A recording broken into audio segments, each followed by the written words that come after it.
So what we've got to do is make that change in those standards.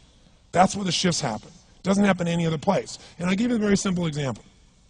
If you want to know the difference in people's lives, it all comes down to what are the things that are musts for you versus shoulds. So let me tell you this. We said to have an extraordinary life, you got to have an extraordinary psychology, right? Extraordinary psychology means you got to live in an extraordinary state. To be in an extraordinary state, you got to condition your nervous system, your body, your physiology and focus to be at their best. Do you agree with this? Yes or no? Then to do that, though, you can do that. Why doesn't everybody? Not because you can't. We all have the ability. It's because of our standards. I remember a time early in my career, I was about 24, and I went to do a seminar in Boston. And in those days, a big seminar for me was like 125 people. It was a 3-day seminar, and we worked around the clock, and people made such extraordinary changes in their life. And at the end of it, I was feeling so fulfilled. I was thinking, my God, I'm 24, maybe 25 at the time, and I am so happy because I have found my mission in life. I'm doing what I love. It's making a difference in people's lives. This is extraordinary. So we finished about midnight on the Sunday night. And around midnight, I'm still wound up, so I don't feel like going to bed. So I decided, okay, let me take a walk here, and I decided to go through Copley Square. If you've been through Copley Square, it's a pretty neat place. Because in Copley Square, you can look up and you can see buildings that were here before we were known as the United States, and beside them you see skyscrapers that are new. It's a pretty cool place. So I'm walking around midnight on Sunday night. There's nobody in Copley Square midnight on Sunday night. And I'm walking along, and I see this guy in the distance, and he's kind of stumbling back and forth between the gutter and the sidewalk. He's got a long trench coat on, his head's down like this. He's holding a brown bag, and I can start to smell him even before I get there, and I'm thinking, this guy's obviously drunk. And as I started to get closer, I thought, I bet he's going to beg me for some money. And sure enough, whatever you focus on life tends to happen, doesn't it? So sure enough, he gets real close to me, and I thought all of a sudden he wasn't going to do it, and all of a sudden he popped his head up. It was really weird. He went, "Mister!" He had this really bizarre-looking sounding voice. He went, "Mister, could you loan me a quarter?" And I thought, do I want to reward this behavior? And then I thought, I don't want him to suffer. Do you have this dilemma sometimes? Like, I'm not here to judge. So years ago, I finally decided I always just give. Even if the person's pulling a scam, that's for them to deal with. If I have the ability, then I give. And so I thought, could I teach him something? So I asked him a question back. I said, is that all you want is a quarter? So he goes, yeah, just 1 quarter. 1 quarter changed my whole life. 1 quarter. I said, really? He said, yeah, 1 quarter. So I reached in my pocket, and I pulled out my money clip. And in those days, I was very young, just starting to succeed. And my original mentor was a man named Jim Rohn. I don't know, how many have heard of Jim Rohn? Anybody? Yeah, he's a great guy. And Jim told me, he said, Tony, look, you've come from a poor background. You got a poor psychology. You got to change it. He said, you don't have any money, so pretend you do. He said, start training your brain, condition it. He said, go save all your money, get $300 bills, and put them on the outside of your money clip, even though you only have $5 in between them. So every time you put it out, you'll see that, you'll feel inspired, you'll feel better. He said, and you'll feel better, you'll do better. So I was like, okay. So I did. So I pulled my money clip, and sure enough, I got $300 bills down. I made sure he saw the bills. So I'm tearing through that, right? Looking in between there, see if I can find some change. But I made sure he saw it. Sure enough, he's looking at the $100 bills, checking it out. I find the quarter, I pull it out, take the money, put it in my pocket. I notice he's watching my hand going into the pocket. I took the quarter, and I looked at him, and I said, sir, life will pay any price you ask of it. And I gave him the quarter. And then something really interesting happened. He took the quarter. He looked at the quarter. He looked at me. He looked at my pocket. He looked back at the quarter, looked at me, looked at my pocket, looked at me again, looked at the quarter, looked at my pocket, looked back at me and said, you're weird. And then he shuffled on off like this. I thought to myself, wow, what's the difference between him and me? I mean, I was 24, 25 at the time, doing what I love most, have my mission in life, and he's in his early 60s, drunk on the street begging for quarters. What's the difference? And I thought, well, maybe God's blessed me because I'm such a good person. I thought, oh, and he's such a bad person, that's such bull. And I thought, wow, maybe the answer to that question is what I just told him. Life will pay whatever price you ask of it. But you know what's interesting? You got to ask intelligently. In the Bible it says, ask and you shall what? Yeah, pretty good formula. You ought to look into it. But you know what? It says, ask and you shall receive, but I'm sure it meant ask intelligently. I'm sure that's what God meant. I'm sure he didn't mean bitch and you will receive. Whine and you will receive. I don't think that was the instruction. Now, if you were going to ask intelligently, there might be 5 elements of that. Number one, you'd have to ask specifically, wouldn't you? You wouldn't ask in a general way. People do it all the time. They go, I want more money. Fine, here's $1, get out of here. Very often, you're getting what you're asking for. You're just not aware of how general you're asking. Clarity is power. The more clear you are about exactly what it is you want, the more your brain knows how to get there. Your brain is a servo mechanism. It's like a bomb. Those bombs, those missiles, they have a servo mechanism. So if the target moves, it knows what the target is, it follows it. Your brain, when you condition it, knows exactly what to go for and it'll find a way to get there. Did you ever buy a certain outfit or a certain car and suddenly see that car outfit everywhere? How many of you have had that experience? Say, aye. How come that car outfit's everywhere? It always was everywhere, but now you notice it. And the reason is because there's a part of your brain called the reticular activating system, the RAS. That part of your brain determines what you notice and what you don't notice. Your brain spends most of its time trying to make sure you don't notice because you'll go crazy if you notice everything.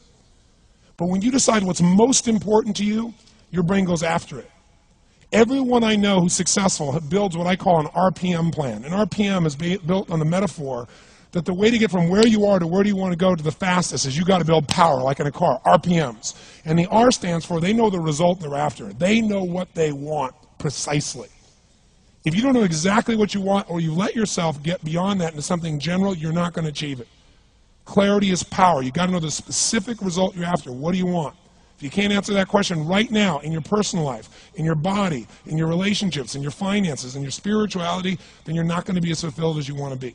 Today we're going to have you answer one of those questions at least. The second part of it, you got to know P, why you're doing it.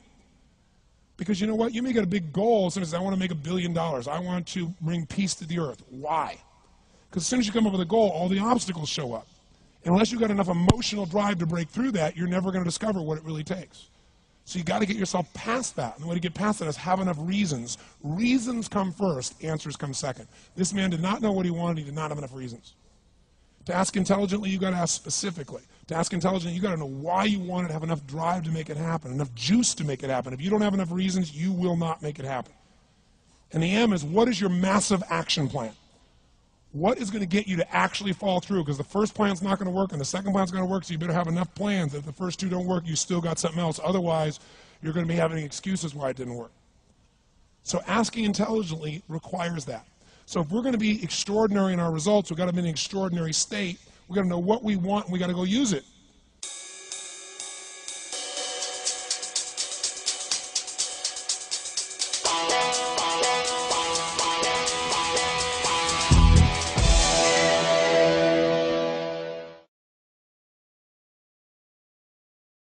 Fanning didn't work and you're still a little too hot?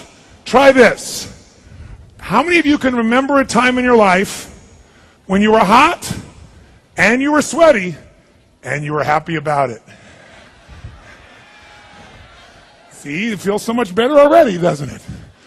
Now, how many of you understand what are the 2 ways to change your state? Fastest way to change your state is a radical change in your what? Say it out loud, in your what?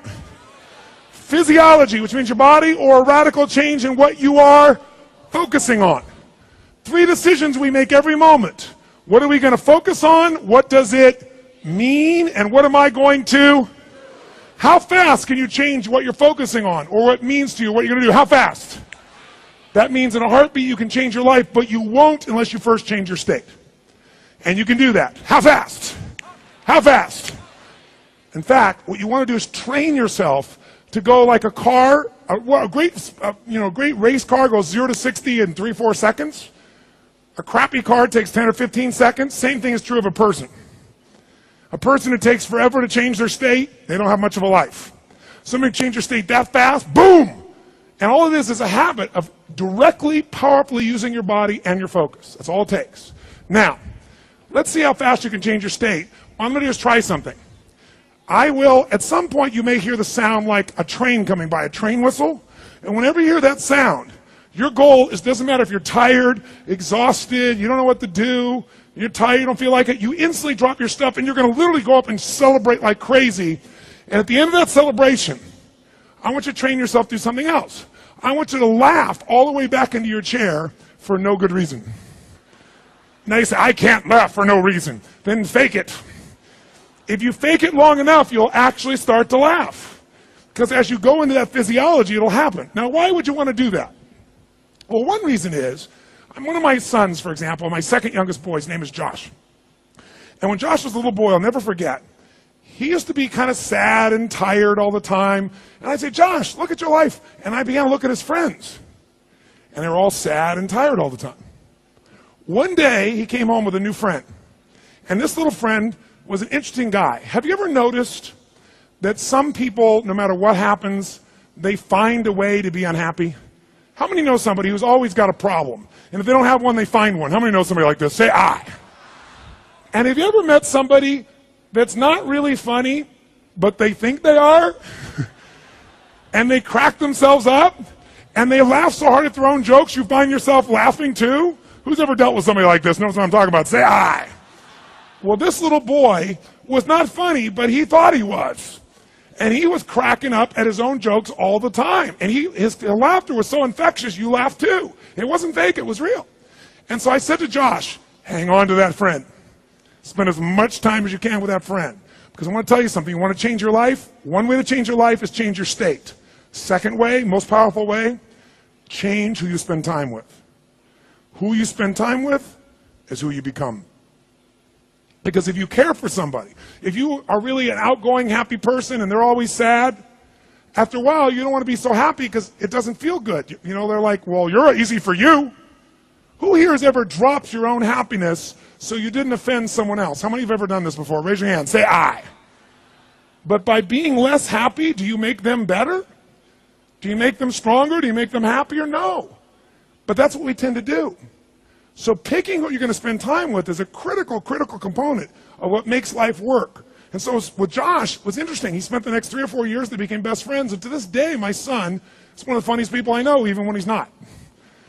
Because he developed that habit. Emotions are a habit because emotion comes from motion. You can change your state. If you change who you spend time with, that alone starts to change your state. 2 of the most important decisions of life. What's the way I'm going to put myself in state? Who am I going to spend time with? Those are side by side. But you also got to just train yourself that you can change that state in a heartbeat instantaneously and go into a strong state. Anytime. So now, here's the interesting thing. If all we've got to do to change our lives is make better decisions, focus on things that move us forward instead of back, give things a meaning that empowers us instead of disempowers us, get ourselves to do the things we've been talking about. And if what affects that is just putting ourselves in state, and all we got to do to change our state is make a radical change in our what? Oh, come on. In our what? In our what? Physiology, or in our focus. If it's that easy, spend time with the right people. Then why don't most people? Because see, remember I told you before, how to do something is 20%. 80% is your psychology, which is a fancy word for really your mindset or your standards. So I want to give you real quickly here to finish up 5 keys to succeeding at anything at the highest level. And these 5 keys, to me, are really basic. In fact, when I tell you the first key, some of you are going to go, well, thanks a lot. I drove or flew all this way so you could tell me this simple idea. I could tell you something really sexy, really playful, really interesting, but I'd rather tell you the truth. And if you want to change your life in any area, you want to change your body, you want to change your career, you want to change your money, you want to change your relationships, you want to be closer to your kids, you want to make any shift in your life, the first key is always the same. And here's what it is. Write it down. Raise your standards. You know, raise your standards. How basic can this guy get? How dumb? Raise my standards. But it's the only thing that creates a lasting change, isn't it true? Now, when you use the word like raise your standards, it sounds so trivial. But let me maybe word it for you in a different way, and maybe it'll make more sense. If you want to change your life forever, when I say raise your standards, what I really mean is this. You've got to turn your shoulds into musts. Everyone in the world has a list of shoulds. I should follow through. I should spend more time at work. I should make more calls. I should be nicer to my wife or husband or my children. I should lose some weight. I should go on a diet. I should. Who here has a list of shoulds? Things you know you should do. Raise your hand if you got it. Say I. Now, when you don't do your shoulds, what happens? You get upset with yourself. In fact, I call it you should all over yourself. And when you should all over yourself, it doesn't make anything better, right? What you're doing is, when people actually make a change that lasts, what they do is the things that used to be a should suddenly become a must. And it's not an intellectual must, it's in your body. Human beings always get what they have to have. I'll say that again. Human beings always get what they have to have. The problem is some people have to survive and some people have to succeed. If it's a must for you, you find the way. Who here in this room had an area of your life where you kept talking about making a change, and you wanted to make the change, and you were committed to making the change, but you didn't do it again and again and again? Who's done this before in your life? Let me see your hands. Raise your hand. Say I. How many have had an area where you said you were going to change, didn't do it, said you're going to change, didn't do it, over and over again, and finally one day something happened, and you said no more, not another day, not another hour, this is done. I am out of this relationship, or I am never smoking again, or I will never follow through like this again, and you changed it completely and never went back. Who's made a change like this before? Say I. That was a moment of must, not should. That moment you changed, you raised your standard. You went, this is no longer acceptable to me. I'll give you an example.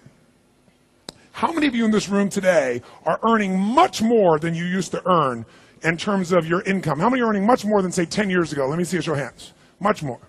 Very nice. And question, if I said to you, you're going to have to go back to what you earned 10 years ago, would you accept that, yes or no? No way. Most of you. Some of you, yes, because you were better off 10 years ago, but most of you, no. Right? You go, no way. But 10 years ago, you would have accepted it. What's the only difference between 10 years ago and now? Your standards. Now you expect more for your life, don't you?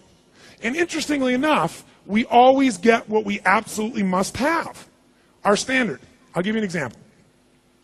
Everyone in this room right now is earning what you must earn, not a dime more. You know, Tony, you don't understand. In my job, I can only earn so much. Nope, wrong. If you needed more money and your mother or your father or somebody was really in trouble and you loved them completely and it was a must for you to help them, how many would find a way to take care of your mother or father, whoever it was, even if you didn't have the money? How many would find the way? Say I. Why? Because it's a must. Doesn't matter you don't have the money. Doesn't matter they don't pay you enough for the work. You would find the way.